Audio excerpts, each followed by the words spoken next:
But yeah, let's move on to the Jeremy Maclin signing. Especially since you know, Josh's Ravens.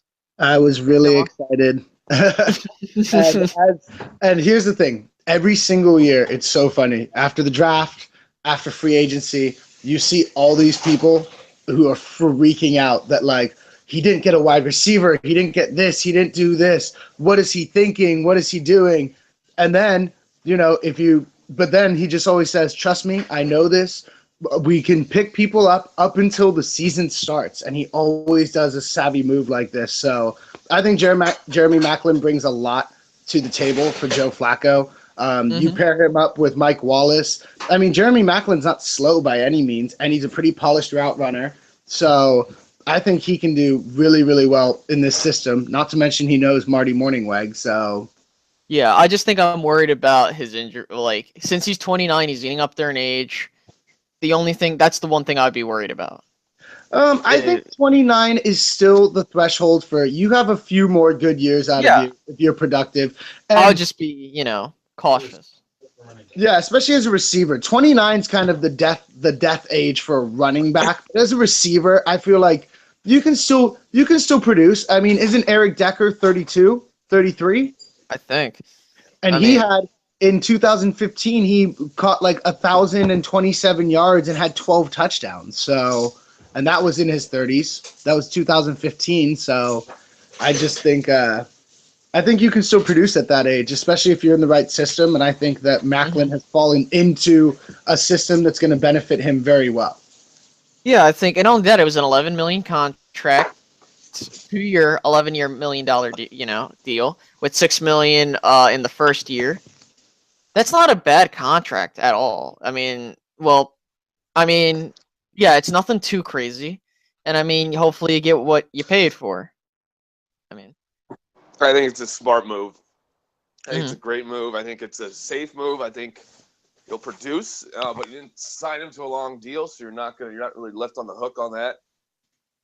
Um, I think what they're trying is he gonna be the slot guy? Because you guys still have Brashad No, Perry. I think we're gonna probably put Perryman. I mean, you can line him up anyway. Maybe in bunches, formations, and stuff like that.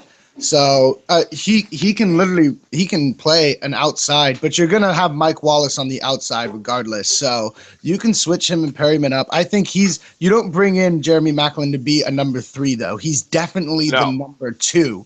He's definitely the number 2 or number 1, however you want to look at it. But the way I look at it is Mike Wallace and Brashad Perryman are starting week 1.